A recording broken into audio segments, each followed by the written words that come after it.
विघ्नेश्वराय वरदाय सुरप्रियाय लंबोदराय सकलाय जगद्दिताय नागायनाय स्तुतियज्ञ विभूषिताय गौरी सुताय गणनाथ नमो नमस्ते। नमस्कार, मैं हूं आचार्य विक्रमादित्य और आज हम उपस्थित हैं मिथुन राशि वालों के लिए कैसा रहेगा ग्रहों का योग जून के आरंभ काल में। देखिए मिथुन राशि वालों, आपकी राशि के स्वामी बुध हैं और आचार्य वाणी चैनल के माध्यम से हम आपको बताने जा रहे हैं कि मिथुन राशि वालों के लिए बुध को कैसे ठीक करना है। बुध अस्त होने जा रहे हैं और जब राशि का स्वामी, ग्रह का स्वामी या विशेष तौर पर आपकी लग्न का स्वामी अस्त हो जाए तो फिर क्या होता है कि सब कुछ अच्छा होते हुए भी कहीं ना कहीं कमजोरी आ जाती है। तो ऐसे में कुछ खास उपाय है। अब ये तो अस्त होना, उदय होना, वक्री होना, मार्गी होना, ये तो प्रकृति का नियम है, लेकिन ज्योतिष शास्त्र ने ऐसे उपाय ढूंढे कि जिसके द्वारा हम बहुत सुंदर तरीके से अपने ग्रहों का उपचार कर लें, दशा देश काल परिस्थिति को सुधारने का रास्ते बना लें। जून का महीना बहुत विशेष है और ऐसे में आपकी राशि के अनुसार से यदि हम बात करें, शनि महाराज देखिए भाग्य में विराजमान है स्वग्रही होकर और मंगल परिवर्तन की तरफ जा रहे हैं। राहु के साथ जो सफलता वाले भाव में विघ्न उपस्थित करने के योग बना रखे थे, अब मंगल लाभ की स्थिति प्रशस्त करते दिखाई दे रहे हैं। बृहस्पति महाराज जो अस्त चल रहे थे वो भी विशेष तौर पर उदय होकर 12वें भाव में बैठ गए हैं। तो ऐसे में आपको समझना चाहिए कौन सा ग्रह आपके लिए क्या करने वाला है। शनि सबसे इंपॉर्टेंट है और शनि का जन्म दिवस आने वाला है इन्हीं दिनों में। शनि भाग्य जगाने के लिए बैठे हैं और यदि आप उनको प्रसन्न कर लेना तो बहुत जल्दी भाग्य जगा देंगे। फिर 30 साल बाद ऐसा योग नहीं बनेगा, 30 साल तक इंतजार करना पड़ेगा। ऐसे में इस 30 साल बाद शनि स्वग्रही होकर आपके भाग्य में बैठे और उनका जन्म दिवस आ रहा है। फिर 30 साल बाद इस योग का इंतजार करना पड़ेगा। तो सोच समझकर इस समय का उपयोग करने का प्रयास कीजिएगा। हम आपको सब सिलसिलेवार तरीके से बताएंगे ग्रह योग क्या कर रहे हैं। इन दिनों पंचग्रही योग आपकी राशि के अनुसार से चतुर्ग्रही योग, त्रिग्रही योग आपके 12वें भाव में उठापटक करने का योग बना रहा है। ये विशेष तौर पर योग शुभ तो नहीं है। पंचग्रही योग शास्त्रों दृष्टिकोण से यदि समझें तो कहा जाता है कि प्रलंकारी योग है। ये विशेष तौर पर ग्रह योग जब बनता है तो या तो प्रचंड गर्मी पड़ती है या विशेष तौर पर जलाजल होता है या प्रचंड गर्मी का योग बनता है, तूफानों का योग बनता है। और 12वें भाव में आपकी राशि के अनुसार से योग बन रहा है तो आपको शांति से समझने का प्रयास करना चाहिए। भाग्य को जगाने के लिए कौन से रास्ते अपनाएं, ये सिलसिलेवार तरीके से समझें। सबसे पहले हम बात कर लेते हैं 1 जून की। तो 1 जून को शनिवार का अवसर है। जेठ का महीना चल रहा है, 9वीं तिथि है, 10वीं तिथि उस दिन क्षय हो रही है। मीन राशि में चंद्रमा है, ये आपके लिए अच्छा है, आपकी सफलता देने वाला है। आपके कर्मों का फल पूरी तरह से जैसा होगा, जैसा मनोभाव रखेगा, जितना कर्म करोगे उतना फल अवश्य देके जाएगा, ग्रह दिखाता है। मंगल परिवर्तित होकर लाभ की स्थिति में चले गए तो लाभ मिलना निश्चित दिखाई देता है। ऐसे में 10वीं क्षय है तो नए कार्यों का आरंभ करने से बचना चाहिए। उपाय के तौर पर आपके लिए सबसे अच्छा ये है कि आप हल्दी का टीका लगाएं, थोड़ा सा किसी देवस्थल में जाकर हल्दी का दान इत्यादि करें, पीली चीज़ों का दान करें, ये सुंदर उपाय रहेगा। शनि को पसंद करें। शनि भाग्य में अपनी चाल में मस्त हैं, धीरे धीरे सब कुछ ठीक कर रहे हैं, लेकिन आपको चाहिए जल्दी और आप जल्दी चाहिए तो शनि को अनुकूल करें। हनुमान जी को पसंद करें, हनुमान जी को चोला चढ़ाएं। ये उपाय करेंगे तो बहुत अच्छा रहेगा क्योंकि मंगल परिवर्तित होकर लाभ वाले चले गए हैं लाभ स्थिति में। तो हनुमान जी का इसलिए उपाय बता रहे हैं, करिए, कल्याण होगा। 2 तारीख को हम बात करें, 2 जून को रविवार का अवसर है, एकादशी तिथि है, अपरा एकादशी का योग है और बृहस्पति इस दिन 25 दिन बाद उदय होने का योग बना रहे हैं। हमने एक अलग से वीडियो बनाया था। देखिए विशेष तौर पर मिथुन राशि वालों को समझना चाहिए कि बृहस्पति 12वें भाव में है। सब कुछ होते हुए भी बृहस्पति 12वें भाव में चले जाते हैं तो कमज़ोर हो जाते हैं। ऐसे में कुछ स्थितियों के लिए अच्छे हैं, कुछ स्थितियों के लिए ख़राब हैं। तो उस वीडियो को आप अच्छे से समझ लीजिएगा जो हमारे चैनल पर जाकर आचार्य वाणी में जिस वीडियो में हमने आपको ये समझाया था कि आपको खास तौर पे बृहस्पति को कैसे मनाना है, कौन से खास उपाय करने हैं। एक तो नित्य प्रति आप अपने माथे पर केसर लगाइए, हल्दी का तिलक करिए, केसर का तिलक करिए, केसर का नित्य प्रति एक बाल खाइए। ये बहुत ज़रूरी उपाय है, नहीं तो बृहस्पति आपको विशेष तौर पर कहीं ना कहीं फंसा सकते हैं। बुध वहीं चल रहे हैं जो आपको कहीं ना कहीं आपके लाभ को कोई वंचित कर सकते हैं। शुक्र वहाँ चल रहे हैं अस्त होकर जो आपके राज्य लाभ को कहीं ना कहीं समाप्त कर रहे हैं, लाभ की स्थिति को खराब कर रहे हैं। सूर्य वहाँ पर महत्वाकांक्षा बढ़ा रहे हैं, ये विचित्र स्थिति उत्पन्न कर रहे हैं। तो बैलेंस होकर चलने की ज़रूरत है, बहुत सावधानी के साथ चलने की ज़रूरत है। शेयर इत्यादि में ना फंसिएगा, बिल्कुल ध्यान रखिएगा। इन दिनों हम आपको अवगत कराने का प्रयास कर रहे हैं, नहीं तो कहीं ना कहीं ये सूर्य इत्यादि जो समस्त पंचग्रही योग हैं ये आपका बहुत नुकसान कराने की स्थिति दे सकते हैं। बैलेंस होकर समझ कर काम करने का आपको प्रयास करना चाहिए। सूर्य को नित्य प्रति जल दें क्योंकि सूर्य के कारण ही ये समस्त ग्रहों का उदय अस्त होने का स्थिति चल रही है और वही ग्रह आपको कहीं ना कहीं नुकसान देने का योग बना रहा है। एक उपाय बताएंगे अवश्य। बहुत जल्दी इसी कार्यक्रम में एक उपाय बताएंगे जो आने वाले 10 दिन तक सूर्य को अब शांत कैसे करना है, उसको उपाय कर लीजिएगा। और वो बहुत जल्दी वो तिथि बनने वाली है, उसको भी समझ लीजिएगा। तो ऐसे में रेवती और अश्विनी नक्षत्र का योग बनने वाला है 2 और 3 तारीख को। ये गंडमूल नक्षत्र है। जिन जातकों को जन्म हो उनको अवश्य मूल शांति कराने का प्रयास करना चाहिए, करा लेनी चाहिए। नहीं तो बच्चा जीवन पर्यंत कष्ट में होता है, परेशान रहता है और फिर पता ही नहीं चलता किस कारण से है। यदि नहीं कराइए तो अब करा लीजिए। जिन बच्चों के जन्म इसमें हुआ है, अब यदि बाल्यकाल में नहीं कराई तो अवश्य 27 दिन तक मूल मंत्र का जप कराकर उसका दशांश हवन करा के व्यवस्था बना लेनी चाहिए। कोई बहुत बड़ा खर्चा नहीं होता है, लेकिन ये कराने से कष्ट निवृत्त हो जाते हैं। 3 तारीख का दिन 3 जून का सोमवार का अवसर है, द्वादशी तिथि है और मेष में चंद्रमा का पदार्पण हो रहा है। ये आपके लिए बड़ा अनुकूल रहेगा, लाभ की स्थिति को प्रशस्त करने वाला रहेगा। और ये विशेष तौर पर आपके लिए मंगल जो है चंद्रमा के साथ युक्त होकर एकादशवें भाव में विराजमान हो जाएंगे। ये कहीं ना कहीं ग्रहों को शक्ति देने का आपको प्रयास करेंगे। गुरुजन की सेवा करें, माता पिता की सेवा करें, ये बहुत ज़रूरी उपाय है। बड़े लोगों बुजुर्गों का आशीर्वाद लेकर काम करना अच्छा रहेगा। बुध इस दिन अस्त होने जा रहे हैं, ये आपके लिए विशेष तौर पर ध्यान रखने वाली बात है। बुध का अस्त होना, आपकी राशि के स्वामी का अस्त होना, 12वें भाव में बैठना कहीं ना कहीं थोड़ा सा नुकसान दे सकता है। ऐसे में विशेष तौर पर हरी चीज़ों का दान करें, ये बहुत ज़रूरी उपाय है। इसको करने से प्रयास कीजिए। हॉस्पिटल में जाकर मरीजों की सेवा करने का प्रयास कीजिए, उनको औषधि इत्यादि अपनी तरफ से दिलवा दीजिए, ये उपाय कर सकते हैं।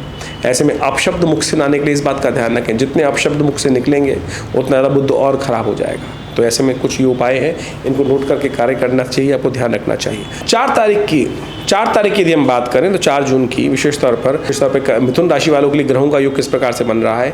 मंगलवार है और साथ साथ जेठ मास की त्रयोदशी है और त्रयोदशी के साथ साथ इस दिन भौम प्रदोष का योग बन गया है। शाम को त्रयोदशी होने के कारण से मंगलवार और प्रदोष योग बन गया। ये ऋण निवृत्ति के लिए बहुत सुंदर योग बनता है। जीवन है, कभी भी ऋण भी चढ़ सकता है, उस ऋण से निवृत्ति लोग आना चाहते हैं बाहर से, लेकिन निवृत्ति हो नहीं पाती है। तो ऐसे में मंगल ऋण मोचन तीर्थ जो विशेष तौर पर कहा जाता है स्तोत्र है, उसका पाठ करना चाहिए और भगवान शंकर का विशेष तौर पर गन्ने के रस से अभिषेक करना चाहिए। इससे कहा जाता है ऋण मुक्ति के साधन कहीं ना कहीं जीवन में प्राप्त हो जाते हैं। बुढ़वा मंगल साथ में योग पड़ रहा है, साथ साथ शिवरात्रि का पर्व भी है। तो शिव की आराधना, हनुमान जी जो हैं शिव के शंकर स्वयं केसरी नंदन कहा जाता है ना सुंदर तरीके से, तो उनका पाठ भी करना सबसे शुभ रहेगा। बुढ़वा मंगल है, हनुमान जी ने दर्शन किए सबसे पहले इस दिन कहा जाता है, उस दिन राम जी के। तो आप अवश्य इस दिन सुंदर कार्य करें, सुंदरकांड का पाठ करें, हनुमान जी का स्तवन करें, हनुमान जी को चोला चढ़ाएं। हमने भी विवेकानंद योगाश्रम में इस दिन हनुमान जी के निमित्त सुंदरकांड का पाठ रखा है, मंगल ग्रह शांति महायज्ञ रखा है। मंगल इस वक्त बड़े सुंदर तरीके से योग बना रहे हैं, लेकिन शनि से दृष्ट चल रहे हैं। शनि से दृष्ट मंगल कहीं ना कहीं शुभत्व को नहीं दे पाएंगे पूरी तरह से, इसलिए शनि ग्रह की निवृत्ति के लिए सुंदर उपाय हमने रखा है आश्रम पर। आप भी इसमें सम्मिलित हो सकते हैं, सुंदरकांड के पाठ में आ सकते हैं। सवामनी का भोग लगेगा, सुंदरकांड का पाठ होगा, यज्ञ रहेगा। तो आप सब इन सुंदर कार्यों में भाग लेकर अपने कष्टों को निवृत्त करें, ग्रहों को ठीक करें। और यज्ञ वही श्रेष्ठतम कर्म शास्त्र कहता है। और सुंदर तरीके से यदि सही समय पर सही मुहूर्त पर सही उपाय कर लिया जाए तो बहुत प्रकार से कष्ट दूर होने के योग बन जाते हैं। 5 तारीख का अवसर बुधवार की तिथि चतुर्दशी तिथि है और इस दिन गजकेसरी योग का निर्माण हो रहा है आपकी राशि में 12वें भाव में। ये कहीं ना कहीं लाभ की स्थिति प्रशस्त कर सकता है, लेकिन आपको ध्यान रखना पड़ेगा बृहस्पति पूरे वर्ष तक आपके 12वें भाव में चल रहे हैं। 12वें भाव में बृहस्पति नुकसानदायक होते हैं। 6ठे भाव को देखते हैं, रिपु को बढ़ाते हैं, शत्रुओं को बढ़ाते हैं, लेकिन सुख देते हैं। उसके लिए कुछ खास उपाय करने की ज़रूरत है, ध्यान रखिएगा। और जब इस वर्ष बृहस्पति के साथ योग बनेगा तो धन आने और जाने दोनों के योग बन जाएंगे आपकी राशि के अनुसार से। हमने एक वीडियो बनाया था अलग से, पुनः आपको अवगत करा रहे हैं, जो आपको पूर्ण तरह से इस वर्ष में होने वाले योगों के बारे में बता सकता है। जो बृहस्पति 12वें भाव में आपकी मीन राशि में जो पदार्पण चेंज कर रहे हैं उसका क्या प्रभाव उत्पन्न करेंगे, उसको आप अच्छे से समझ लीजिएगा, उसके अनुसार से उपाय करने का प्रयास कीजिएगा तो आपके लिए अच्छा रहेगा। क्योंकि बृहस्पति बहुत विशेष है, 12वें भाव में पूरे साल चलने वाले हैं और शनि महाराज पूरे साल अभी भाग्य में चलने वाले हैं। तो ऐसे में कुछ खास उपाय की ज़रूरत है और वो उपाय का समय आ गया है 6 तारीख, जी हाँ, बृहस्पतिवार, अमावस्या तिथि, शनि जयंती। शनि को भाग्य जगाने के लिए कहा जाता है तुष्टो ददासी वही राज्यम रुष्टो हर्षित क्षणात्। यदि प्रसन्न हो जाए तो सब कुछ राज्य संपदा दे दें, रुष्ट हो जाए तो सब कुछ क्षण में हरने।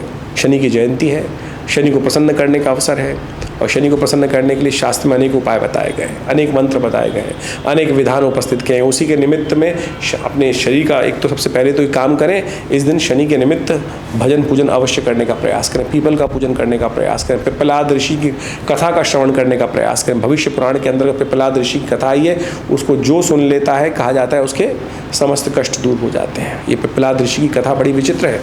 इसको ध्यानपूर्वक सुन लेने से ही समस्त प्रकार के कष्टों को दूर करने के योग बन जाते हैं। पिप्पलाद ऋषि ने जो अद्भुत कथा सुनाई है वो शनि के दिव्य स्तोत्र को पाठ करके सुंदर तरीके से कल्याण के योग बनाती है, तो अवश्य उसका ध्यान रखते हुए कार्य करना चाहिए, उनका मंत्र जप करना चाहिए। हमने विवेकानंद योगाश्रम में इस दिन 100 पाठ हनुमान चालीसा के रखे हैं। शनि ग्रह शांति महायज्ञ रखा है जिसके अंदर शनि स्तोत्र का, शनि की नामावली का, शनि के बीज मंत्र का, शनि के वेद मंत्रों का सबका हवन कराया जाएगा। आप भी उसमें सम्मिलित हो सकते हैं, अपने नाम से करा सकते हैं सुंदर तरीके से। इस अवश्य इस दिन का लाभ लें। ये पूरे वर्ष में एक ही दिन आता है, तो अवश्य इस कार्य में सम्मिलित होकर कार्य करने का प्रयास कीजिए। 7 तारीख की बात कर लेते हैं। 7 जून को शुक्रवार का अवसर है और ये वो तिथि है जिस कार्यक्रम में हमने आरंभ में बताया था कि सूर्य आपके 12वें भाव में चल रहे हैं जो नुकसान करने के योग बना रहे हैं। अगर शेयर मार्केट में चल रहे हैं तो बहुत सावधानी के साथ कार्य कीजिएगा। इस दिन से वो उपाय शुरू करने से आपको समस्त प्रकार के सूर्य के दोषों से निवृत्ति के योग बन जाते हैं। करवीर व्रत आपकी राशि के अनुसार समझ लीजिए। कनेर के पुष्प आजकल लगे होते हैं, पीले पीले पुष्प आते हैं, उनको तोड़ के ले आइए, एक पुष्प डालिए लोटे में और सूर्य को अर्घ्य दे दीजिए। नित्यप्रति कनेर के पेड़ का पूजन कर कर एक फूल तोड़कर सूर्य को अर्घ्य देने से, ये उपाय कर लेने से कहा जाता है कि सूर्य के दोषों को हरने का योग बन जाता है। तो अवश्य इस उपाय को करके आप आने वाले दिन को प्रशस्त कर सकते हैं।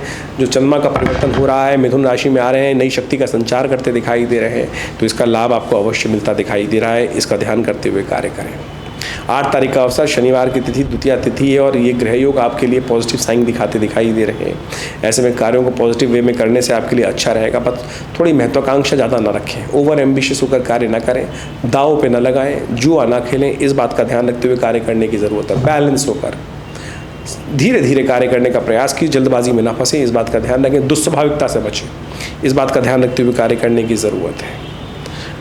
पीपल के एक पत्तों की माला बनाकर हनुमान जी को अर्पित करें, ये सुंदर उपाय है। इससे आपके शनि भी अनुकूल होंगे और आपकी राशि के अनुसार से आपको लाभ भी प्राप्त होगा। 9 तारीख की बात करें, रविवार का अवसर, तृतीया तिथि है तो इस दिन, और कर्क राशि में चंद्रमा का पदार्पण हो रहा है जो आपके लिए अनुकूल रहेगा।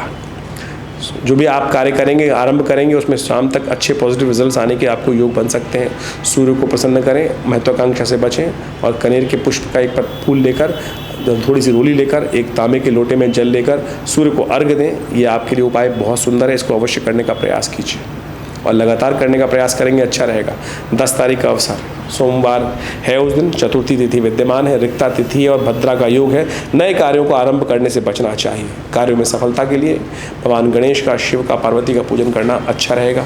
इसको अवश्य करने का प्रयास कीजिए, शुभ होने के योग बनेंगे। ज्योतिष विज्ञान के अंतर्गत फलित ज्योतिष को समझने के लिए 2 प्रकार से ज्योतिष की गणनाएं की जाती हैं। गणनाओं का फलित जिस प्रकार से एक तो गोचर के दृष्टिकोण से किया जाता है, जिसके साथ हम आपके साथ लगातार जुड़े रहते हैं कि यानी आज के ग्रह योग आपकी राशि के अनुसार से चंद्रमा जहां आपका विराजमान है वहां के दृष्टिकोण से देखते हुए आज जो गोचर में ग्रह परिवर्तित हो रहे हैं वो क्या प्रभाव उत्पन्न कर रहे हैं। इसके साथ साथ मूल जन्म पत्रिका भी बहुत इंपॉर्टेंट विषय है। मूल जन्म पत्री में कौन सी दशाएं चल रही हैं, कौन सी अंतर दशाएं चल रही हैं, किस प्रकार से ग्रहों का योगायोग बना है, नवांश इत्यादि में ग्रहों की स्थिति क्या है, हर व्यक्ति के अनुसार से। देखिए, गोचर के दृष्टिकोण से जब हम राशि के हिसाब से फलित करने का प्रयास करते हैं तो एक जनरल कैटेगरी के हिसाब से हम बता सकते हैं, समझ सकते हैं कि किस प्रकार के ग्रह योग है। अब व्यक्ति जिस पायदान पर बैठा है, आप समझें कि पहली मंजिल पे, दूसरी मंजिल पे, 100वीं मंजिल पर, पहली सीढ़ी पर है, 10वीं सीढ़ी पर है, या भूतल ग्रह के मतलब जमीन के अंदर दब फंसा पड़ा है, उन सब ग्रह स्थिति को समझते हुए वो मूल जन्मपत्री से पता चलेगा कि स्थिति क्या है व्यक्ति की,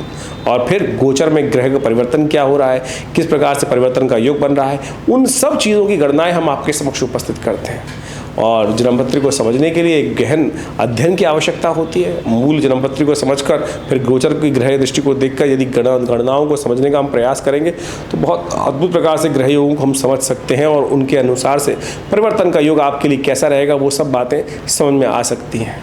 तो आप सब जन्मपत्री को, ग्रह योग को जो हम आपको समझाते हैं गोचर के दृष्टिकोण से, उन सबको समझकर अपने जीवन में आने वाले समय को मूल रूप से समझने का प्रयास कीजिए। ग्रह योग क्या किस प्रकार से खेल कर रहे हैं, और हमारी ज्योतिष गणनाओं के माध्यम से हम इस समय में जब आपके साथ रहते हैं तो हम वास्तविक तौर पर पौराणिक कथाओं के माध्यम से, पौराणिक योगों के माध्यम से, जो विशेष तौर पर पंचांग के अंदर हर रोज़ लिखी होती हैं कि आज कौन सा उत्सव है, किस प्रकार का वार है, कौन सा नक्षत्र है, उसके अनुसार से कौन सा उपयोग, जो शास्त्र के अंदर जो उपाय इत्यादि वर्णित हैं, कथाओं के माध्यम से वर्णित हैं, वो हम इस फलित के अंदर जोड़ने का प्रयास करते हैं। ज्योतिषीय दृष्टिकोण से, कर्मकांड के दृष्टिकोण से उन कथाओं को साथ जोड़कर, उन उत्सवों को साथ जोड़कर यदि उपाय करेंगे तो वास्तविक तौर पर उनसे कल्याण का मार्ग ही प्रशस्त होगा। आज ज्योतिष विज्ञान के माध्यम से बहुत सारे लोग केवल टोटकों में फंस जाते हैं और ये कैसा कर लो। देखिए, ज्योतिष के अंदर यदि पंचांग को आप देखेंगे ना तो वहाँ हर रोज़ नए उत्सव वर्णित हैं और उन उत्सवों के पीछे कथाएं भी वर्णित शास्त्रों में, पौराणिक कथाओं के अंदर आती हैं। उन सबको समझेंगे तो आप देखिएगा हमारे इस कार्यक्रम में हम उन्हीं पौराणिक कथाओं को ही जोड़ते हुए, उन पौराणिक मतों को जोड़ते हुए, उन पौराणिक उत्सवों को जोड़ते हुए, समझते हुए उन उत्सवों को आपके साथ वर्णित करने का प्रयास करते हैं। और यदि उन उपायों को आप करेंगे तो हमें विश्वास है, हमने देखा है कि अद्भुत रूप से कल्याण का मार्ग प्रशस्त होता है, कष्ट दूर होते हैं। पौराणिक कथाएं जो हैं बड़ी महत्वपूर्ण हैं और पंचांग ने उनको बहुत बढ़िया तरीके से समझाने का प्रयास किया है। तो हम उन सब के माध्यम से आपको आपके समय के अनुसार से उन सब उपायों को जो बताते हैं अवश्य करिए। देखिए, परिवर्तन का योग अद्भुत बनता है। शास्त्र कहता है, एक घड़ी आधी से पुनियाद, तुलसी संगत साथ की हरे कोट अपराध। तो कोशिश करें, इन उपायों को जीवन में स्थान देने का प्रयास करें। और हमारे विवेकानंद योगाश्रम में हमने पिछले करीब 60 सालों में सदगुरु आचार्य श्री केशव देव जी के महाराज के सानिध्य में विभिन्न भारतीय पराविद्याओं पर शोध किया, चाहे वो मंत्र विज्ञान है, चाहे वो यज्ञ विज्ञान है, चाहे वो भारतीय विभिन्न क्षेत्रों में योग विज्ञान के माध्यम से, और बड़ा एक शोध संस्थान विकसित किया। यहाँ पिछले करीब हमारे आश्रम पे 60 सालों से नित्य 8 घंटे यज्ञ होता है। विभिन्न मंत्रों पे हमने शोध करके देखा है। बहुत सारे लोग ऐसे आए कि जिनके जीवन में शारीरिक कष्ट अद्भुत रूप से था। एक तो कई कष्ट तो ऐसे आए कि बिल्कुल कोई दवाई काम ही नहीं कर रही थी, और जैसे ही महामृत्युंजय मंत्र का प्रयोग किया गया उनके लिए अनुष्ठानिक तौर पर देखिए आप परिवर्तन का योग बना। विभिन्न ग्रह योग ऐसे थे कि विकट परिस्थिति में थे, केस पे केस, कोर्ट में जमानत भी नहीं हो रही थी, लेकिन ऐसे में दुर्गा शमनी का, सुंदर भगवती दुर्गा का प्रयोग किया गया और उन केसों के माध्यम से उनके जीवन में कष्ट के दूर पड़े। शत्रु लगातार परेशान कर रहे थे। ये सब वास्तविक तौर पर शास्त्र में जो वर्णित कथाएं हैं उनको भी हम समझिए। बगलामुखी जी का प्रयोग बड़ा दिव्य है और कहा जाता है कि मुकदमे इत्यादि विजय में शत्रुओं पर विजय प्राप्त करने के लिए वो अद्भुत रूप से कार्य करता है। हमने हजारों बार करके देखे ये सारे प्रयोग, बिल्कुल प्रत्यक्ष रूप से काम करते हैं। श्रद्धा के साथ, विश्वास के साथ इन सब चीज़ों को किया जाए तो जीवन में कष्ट दूर होने के योग अद्भुत रूप से बन सकते हैं। तो विभिन्न उत्सव जो समय समय पर आते हैं हम आपको अवगत कराते रहते हैं, उन मंत्रों को साथ भी आपको जोड़ने का प्रयास करते हैं। हमारे आश्रम में जैसा नित्य हमने कहा आपको कि नित्य 8 घंटे यज्ञ होता है। माँ भगवती का सुंदर शिव विग्रह विराजमान है जो 1947 में मुल्तान से आया, और आज उनके ही सानिध्य में चमत्कारिक मंत्रों का यज्ञ जब करते हैं तो उनके कार्यों की, मनोकामनाओं की फलीभूति होने में हम बहुत अद्भुत प्रकार से देखा गया है, प्रयोगों करके देखा गया है कि वो फलीभूत होते हैं, चमत्कार उपस्थित होता है। तो आप नित्यप्रति आश्रम में होने वाले यज्ञों में हर रविवार को पधार कर उसमें सम्मिलित हो सकते हैं। विभिन्न कार्यक्रम समय समय पर होते रहते हैं, उनको अवगत आपको कराते रहते हैं। हॉस्पिटल इत्यादि में बहुत सारे कार्य चलते हैं। विवेकानंद योग नेचुरोपैथी आयुर्वेदिक हॉस्पिटल जो चल रहा है, गौशाला की चल रही है, साथ साथ विभिन्न भंडारे चलते रहते हैं समय समय पर। आप सब भी उन सब कार्यक्रमों में आश्रम के साथ जुड़ सकते हैं। आपका स्वागत है। धन्यवाद।